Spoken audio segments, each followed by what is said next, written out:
Another day, another free agent rejection for the San Francisco Giants. As Yoshinobu Yamamoto, he will not be joining the Giants. And to add insult to injury, the rich get richer, and the Dodgers, who already signed Shohei Ohtani this winter, they're the team that gets the player the Giants coveted perhaps more than anyone this offseason. You are Locked On Giants, your daily San Francisco Giants podcast. Part of the Locked On Podcast Network, your team every day.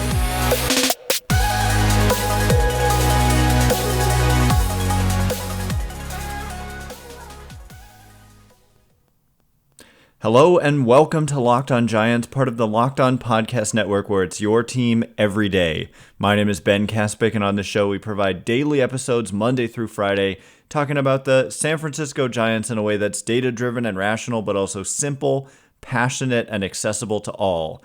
I'm a former contributor for the baseball statistics and analysis websites Beyond the Box Score and Rotographs. I've been podcasting about the Giants since 2015, and I'm a lifelong fan. Thank you for making Locked On Giants your first listen every day. We're free and available wherever you get your podcasts, including YouTube, so check us out there. And please hit that subscribe button wherever it is that you're following the show. Today's episode is brought to you by FanDuel. Make every moment more. Right now, new customers get $150 in bonus bets with any winning $5 moneyline bet. That's $150 if your team wins. Visit FanDuel.com/lockedon to get started. And I realize I said Monday through Friday, but for right now, we're 3 days a week. It's this brief little period in the off season where we go 3 days a week, and then we will be back to 5 days a week for 10 months out of the year I think when pitchers and catchers report, which always sneaks up on us. And here we are towards the end of the calendar year. And also I said, thanks for making us your first listen. My house is under construction, and there's a lot of noise that goes on, and so I'm not always able to get the episodes out as early as I would like. But with all of that being said, the key point here is that Yoshinobu Yamamoto has picked a team, and it's very hurtful for the Giants for two reasons. Number one, he didn't pick the Giants. And number two, of course, he picked the Dodgers. Like, I just can't. Oh my goodness. I'm used to the rejection by now. Like, it's a familiar feeling. I'm not saying I'm numb to it, but like, Alex Pavlovich was the first to kind of report. He says, according to sources, the Giants have been informed that they are out of the running for Yoshinobu Yamamoto. He said that they made a really hard push, but they believe he's going to end up in New York or LA. And sure enough, a few hours later, we learned that he's signing with the Dodgers. And actually, I didn't tweet this out. I wish I did. But he literally signed for the exact contract that I was going to suggest that the Giants offer. 12 years, $325 million. The reason being is that Garrett Cole held the record for the largest pitching contract for a pitcher at $324 million. And 325, and then 12 years, I think it takes him through his age 36 season. And I just thought that made sense as a duration, and then it keeps the average annual value pretty low. So anyway, I impressed myself with that prediction of a contract. But I mean, it's a good. We don't know how he's going to pitch in MLB, but he's 25 years old. The Giants really badly wanted this guy, and the reporting is, I think Baggerly wrote this, that basically they got the sense that he was not going to come here, but so they didn't even bother going that far down the road, because it was clear to the Giants, perhaps, they were even just told that he wanted. I mean, we've heard reporting that he wanted the bright lights, the biggest stage, also that he grew up a Dodgers fan. I don't know how that happens. Like, I didn't know that. I mean, you're in Japan. I don't know. That's a little bit odd. Like, how do you watch games? They're in the middle of the night, aren't they? Like in Japan. Anyway, he joins the team that he probably wanted to join all along, and that's part of what's so frustrating from the Giants' perspective is that the rich get richer, and it just becomes more and more and more and more of an attractive destination, LA. So like everybody wants to go there. It's not that hard to convince a player to sign with you if you're the Dodgers and you offer anything close to what someone else or the next top bidder is offering. Like we in this situation heard that the Mets offered this contract, 12 years, $325, and that the Dodgers matched it and it was done. And so that it's like Judge last year. The Giants made their huge offer, the Yankees matched it, and then it was done. And so the Giants just can't. And let's take one little step back though. Like this narrative, like they just can't get anybody to sign here. They literally did sign the Jung Hoo Lee to what is still this offseason the third largest contract, actually fourth now with Yamamoto, but the fourth largest contract of the offseason belongs to the Giants and the contract they gave to Jung Hoo Lee. And before anybody says a word about it was an overpay, I do not want to hear it. And you know why I don't want to hear it? Is because if you don't pay that kind of money, you're not getting these players. And that's the thing, is you cannot be frustrated that they don't get the players and then also be frustrated with people saying things like the word overpay. Time will tell if it was an overpay. Right now, we don't know. Like he could end up being an underpay. Like people who we just don't even know. We don't know what superstars are going to do next year. Like certain superstars will have down years next year, and certain guys will come out of nowhere and become stars. And so you don't know anything in this sport. And look at the Padres last year and all their superstars, and where did that leave them? But where does this leave the Giants? I mean, it leaves them in the shadow of the Dodgers, like in the distant shadow of the Dodgers, who they were already good. They didn't need Ohtani or Yamamoto. Yeah, they needed to shore up their pitching. They also traded for Tyler Glasnow, who's a really good pitcher when healthy. Health has been an issue. But part of what makes this hurtful is not just the rejections, but it's Shohei Ohtani and Yoshinobu Yamamoto, the two top free agents from this class. They both signed with your arch rivals, and it's painful for that you didn't get them and that LA did. And so that's how I'm feeling. And the big question becomes, where do the Giants go from here? Because here's the thing. These two players that the Dodgers ended up getting have pretty much almost entirely held up the market, it seems. And so one would hope, and I among them, I would hope that this finally does kind of unfreeze the market. I will also continue to repeat the Giants. I mean, Shohei Ohtani is both, but otherwise Jung Hoo Lee is the top position player contract to have signed. I mean, Cody Bellinger's going to beat it, I would imagine, and Matt Chapman may beat it as well. But Giants did make a significant add here, so let's not forget that. But they still have work to do. And so the Christmas holiday is coming up, and that usually slows things down again. And so we may have to wait until after Christmas and next week for what I would anticipate eventually becomes a flurry of activity. But the Giants are going to have to be involved, and trust me, they were prepared, right? It's not like they would be so dumb to ever assume that they were going to end up with the biggest fish in free agency, even if those are the guys they wanted, right? Because time after time, they haven't come away with that player, and so of course they have contingency plans. And what I'm trying to say by the market has been held up is that there are still, like, a lot of the top players are still unsigned. And so for the Giants, they clearly wanted, Ohtani and Yamamoto. And that's pretty much it from the players that have signed, I think. But a lot of players remain unsigned. So who's unsigned? Who makes sense for the Giants? Where do they pivot from here after Yamamoto goes to the dreaded Dodgers, who just continue to build a super team? Ugh. So we'll get into it in just a minute. And before we do, today's episode is brought to you by our very good friends over at FanDuel. Score early this NFL season with FanDuel, America's #1 sportsbook. As the weather gets colder, the NFL offers stay hot on FanDuel. Right now, new customers get $150 in bonus bets with any winning $5 moneyline bet. That's $150 if your team wins. And a little secret for you, you don't even have to bet on your team. Although your team right now, if you're a Niners fan, is pretty darn good. And they've got a tough matchup with the Ravens, but they're still favored on Christmas Day. And place a $5 moneyline bet basically for the Niners to win. And if they do, you get $150 in bonus bets by going to FanDuel.com/LockedOn. So if you've been thinking about joining FanDuel, there's no better time to get in on the action.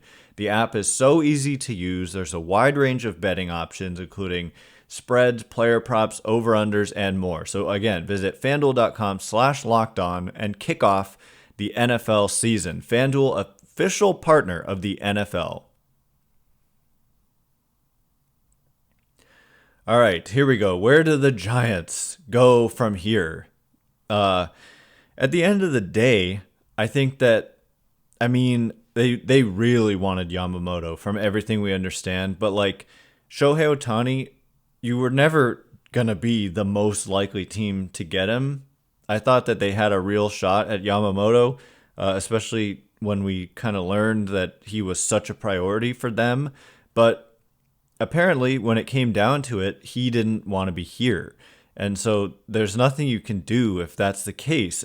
What you can do is build a better team. And they've had missed opportunities in previous off seasons to get better and more compelling and be a more desirable team. But at this moment in time, like, let's not live in the past. Like, what can you do now? And they're trying their hardest. I don't think money changes anything here. Like, you're not going to offer him $500 million, like you're going to,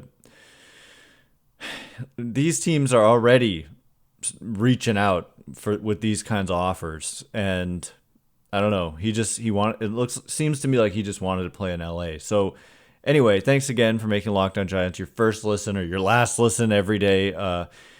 Coming up next week, 3 more episodes. Hopefully, after Christmas, potentially before. We do still have a few days here before the holiday. There's some activity, and I would expect the Giants to be active. And so we've got that. We've got a bunch of mailbag questions, so just so much more continuing our off-season coverage. But specifically moving on to where do the Giants go from here, what players are the right players for the San Francisco Giants to target, whether in free agency or via trade? Well, the trade market is obviously more complicated. I did do an episode with Javier Reyes from Locked On Padres just yesterday, talking about Ha-seong Kim and how he's I think a perfect fit in a trade with the Giants, and that I think it would take more than some of the suggestions that Javi made about what it would take to get Kim, but I think the Giants would be willing to pay what it took to get. At the end of the day, it's a really good player on a 1-year contract, and so as we saw, like even Juan Soto, the return isn't overwhelming when it's 1 year. Although Kim, his salary is so reasonable at $8 million that it is, that gets factored in too. But basically just looking at like projections moving forward. First of all, Jung Hoo Lee's projection is about the same according to Steamer as Yoshinobu Yamamoto's for next year. Jung Hoo Lee per Steamer has the 3rd best WAR projection of any free agent. There's Ohtani, and then Aaron Nola, and then Jung Hoo Lee. And to get that projection as a 25-year-old, let's not sleep. And people call this contract an overpay. Well, let's wait and see. It's only an overpay if the performance isn't there to measure up to what they paid. But we don't know that yet. The dude hasn't played a single second in the league. So let's not jump the gun there. But just looking at who are the best remaining players, I think that's where the Giants turn to next. And clearly they were in the starting pitching market, and they've been pretty clear that they they're not really interested in pitching depth. I don't take that to mean like you're opposed to like adding a mid-rotation type starter, and it's kind of a strength of this class. There are some intriguing mid-rotation starters left. Actually, some of my favorites have signed, like Sonny Gray, although I mean he was a Cy Young finalist. Eduardo Rodriguez. But if you're looking at the top of the rotation type arms, Blake Snell is the name that jumps out. The one thing I will say about Blake Snell, I've said this a million times, is that he completely doesn't fit the Giants' MO when it comes to what type of pitcher they like, in the sense that he has poor command. His walk rate of 13.3%, he walked 13.3% of all batters faced this season, which came out to 99 non-intentional walks. He had no intentional walks. 99 walks in 180 innings. So that came out to almost 5 walks per 9 innings, which is it's the highest in the game. It was the highest in the game, and yet he still won the Cy Young Award because he was so hard to hit. His strikeout rate is really good. He doesn't allow a lot of homers, so like the walks are the issue, and that's basically it. And it leads to high pitch counts, so he doesn't pitch deep into games. 180 innings is not usually the norm for him. He was 128 the previous 2 seasons, 107 in 2019. 2020 was a 60-game season, so we're just not going to even count that one. But Blake Snell, I mean, depending on the contract, he's also 31. And so like I start to hesitate even when we talk 5 years. I think like 4 years with a club option ideally or something like that. I like Blake Snell. Like to me he is the best pitcher left, and he's a good one. The dude won the Cy Young Award in 2023, like this year in the National League. He ended up with a 2.25 ERA. The underlying metrics, like largely kind of based on the walks, but also like based on the quality of contact, weren't nearly as good. 3.77 expected ERA, 3.44 fielding independent pitching. Projections have him coming in at a neutral site. When they do these projections and players are free agents, they project at like a neutral or like the league average run scoring environment ballpark, and they project him at a 3.65 ERA. So you put him in Oracle Park and that number goes down maybe to like 3.4 something, 3.4 something. And so yes, he's 31. Yes, he has the command problem, and there's risk, but that's the thing, is the Giants are in a position where they can afford to take some risks and maybe even need to take some risks. And so Blake Snell, obviously, I think you'd prefer to go shorter term, like 3-4 years. It might take 5. I doubt it takes 6, but I think he's like the guy that comes to mind first. And then you look at Jordan Montgomery, who has become a guy that people are talking about as a $150 million pitcher. I just don't totally see him that way. Does not strike out a ton of people. The walk rate, though, much better than Blake Snell. Really effective at just kind of not allowing a ton of runs, and has been durable. Is about to turn 31 himself, so he's not that young. He's not my number one target here, but I view him more as a mid-rotation type starter than Blake Snell. And a lot of that has to do with the strikeout ability. Like for Montgomery, the last couple seasons, he's been around 21.5%-ish. And for Blake Snell, the last couple seasons, he's been at about 32%-ish. So that's a big difference. 10 percentage points is huge.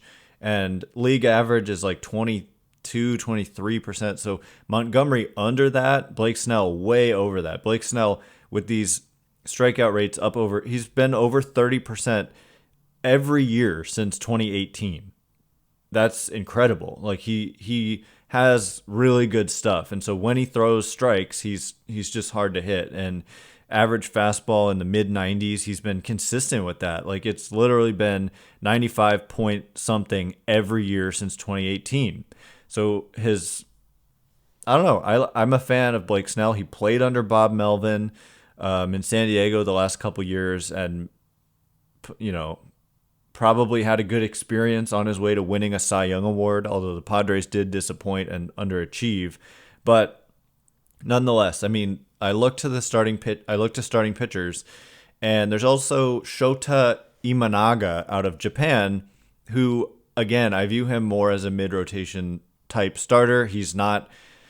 I mean, gosh, if you look at the projections, Steamer projections are really strong and actually have him. I'd put him a tier even potentially above Jordan Montgomery based on the projections that I'm seeing. Strikeout rate projection of 24.4% with good command. And so this is not a guy to sleep on. And so I'd probably have like Snell number 1, Imanaga number 2, and then Jordan Montgomery number 3. And then you look at some other starters, Marcus Stroman. And that's pretty much where I finish. That's kind of like Clayton Kershaw's out there. I just seriously doubt he would taint his legacy by joining the Dodgers' biggest rival. I just don't see that ever being realistic. And so that's pretty much it. I know some people mentioned Trevor Bauer. I just don't think the Giants want to get involved in that whole mess of a situation that Bauer has been in and is now eligible to come back, whatever. I just don't see that happening. So, and definitely same with Julio Urias, who's being investigated for domestic violence. So those are the guys in terms of starting pitchers. There are also position players. So we'll get into who are those position players who make sense free agency wise. There's also always the possibility of trades as well. Basically, the offseason is young because the market has been really slow. We see this in baseball from time to time. The last few years it's been better, but this year it's been really slow again, and it happens. But, thankfully, again, the Giants did land one of the top position players, at least in terms of the contract he got. And I'm not going to come out here and say it's an overpay until we see that it was an overpay. And also based on the projection, it's not an overpay. It's only an overpay based on what people guessed the contract would be. And it was more than people's guesses. But people's guesses aren't, I don't know, they're informed, but they're not as informed as what how a team actually values a player and how other teams value players. Anyway, the position players in free agency who make sense coming up in just a minute. And also, we'll get into some mailbag questions. And before we do,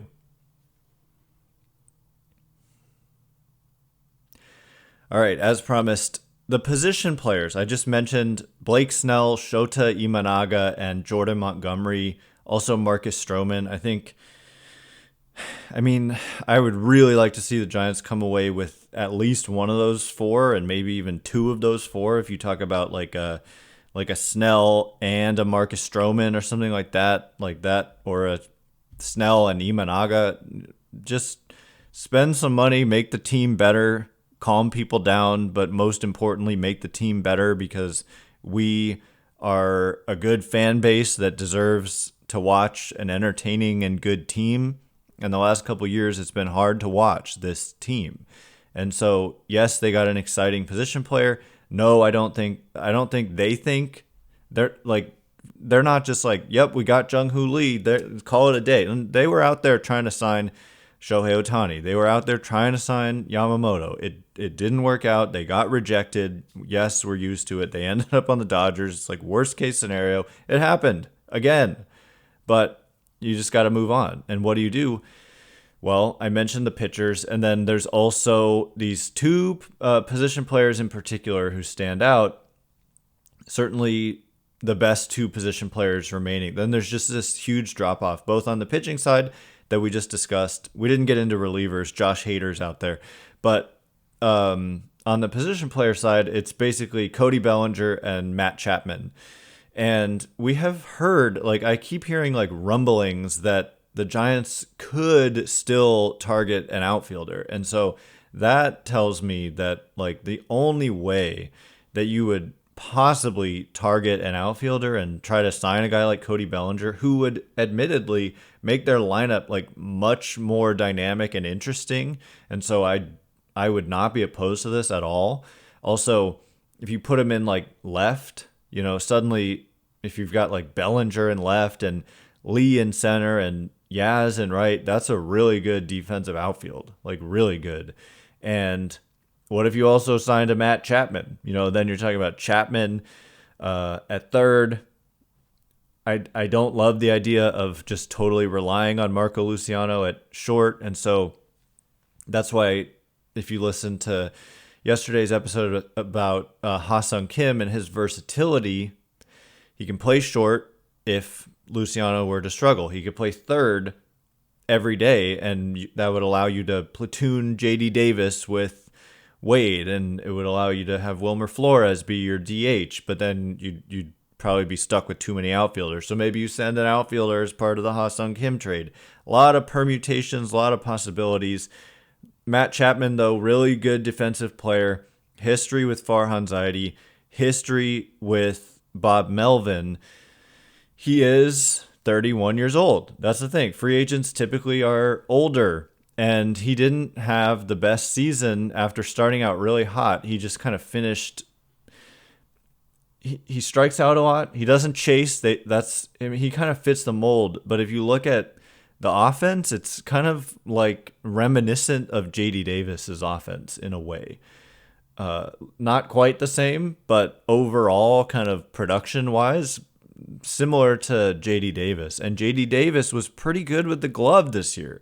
And so that's where I have some hesitancy. And then also you're blocking the position from Casey Schmidt to even get an opportunity. Because if you sign Chapman, like he's going to play third, he's going to play every day. I mean, actually the last couple of years he has missed a little bit of time, but I don't know. I fear that you're paying for the downside of his career, although he remains really good defensively. So he's a fit, but I kind of hesitate a little bit. And I also kind of hesitate a little bit with Bellinger based on if you look at his 2021 and 2022 seasons with LA, a combined 900 plate appearances in which he hit 193, 256 on base, 355 slugging. I get it. He hurt his shoulder in the 2020 postseason and was supposedly, took him a couple years to kind of recover from that, but had a nice rebound season with the Cubs. But even some of the underlying metrics last year, like he had a 370 weighted on base average. That's really good. But the expected weighted on base average was 40 points lower, 331. And so if you're actually putting up a 331 weighted on base average, you're more like a little above average versus like 35% above average, which is what he was this year. Strikeout rate, those 2 years I talked about when he really struggled, he was at 27%. The last 2 years before that, in 2020, short season, 2019, not a short season. So the last full season before that 27% strikeout rate he put up in 21 and 22 was only 16.4%. I think that's the year he won the MVP. Yes, it is. He hit 47 home runs as a 23-year-old. My gosh, like incredible numbers. And this year, that strikeout rate was back down only 15%. He went from like 27 the last 2 years to 15 this year. And so there's like red flags and there's also some green flags. And so I would not be opposed to the Giants adding this guy. And he's only 28 years old. And so, that's young for a free agent. And so I don't know, like I mentioned a bunch of pitchers. I've mentioned 2 position players, and that doesn't mention trades. I think if they want a shortstop option, Ha-seong Kim makes a ton of sense, but you're talking trades. If you're looking at a shortstop, kind of like a versatile player who can be insurance at shortstop if Luciano doesn't work out, but also just be a player on your team no matter what. So therefore someone who could play. I've talked about Tommy Edman. He can play short. He can play second. He can play third. He can play center. He doesn't hit a ton, but he is really fast and really good defensively. So I don't know. Maybe you go full on kind of D-backs model and, defense and speed and all that. And that's the way you try to win. The D-backs, hey, Padres were loaded. The Dodgers were loaded. The Braves were loaded. And who went to the World Series in the National League? The D-backs, who won like 5 more games than the Giants. And so that's the thing. You just got to get into the playoffs, and then you have a shot. Even with like the Braves. Braves were just dominant all season long. And who went to the World Series? The D-backs, right? So if that doesn't tell you the baseball postseason is a crapshoot, I don't know what does. And so LA can load up all they want, but they're still going to have to face some teams in October, and they do not have a great track record of coming away with rings here, even though they've been really good for a long time. So anyway, I was not able to get to the mailbag questions, and that is all the time we have for today. Thanks again for making Locked On Giants your first listen every day. Everydayers, Merry Christmas coming up next week. After Monday, at some point, we will have 3 episodes coming out, hopefully news regarding the Giants. If not, a lot of mailbag questions. I also want to do a crossover talking about potential trades with the host of Locked On Orioles. So that perhaps coming up next week as well. So be on the lookout for that. Once again, my name is Ben Kaspick. Check me out on X at Ben Kaspick, Kaspick. If you like this show, please consider rating it or leaving a review. It helps me out a lot. So thank you in advance, and thanks to everyone who's done so already. I can't wait to be with you again next week. Have a great weekend. Merry Christmas, happy holidays, all that good stuff. So anyway, thanks again for listening. You are now Locked On Giants.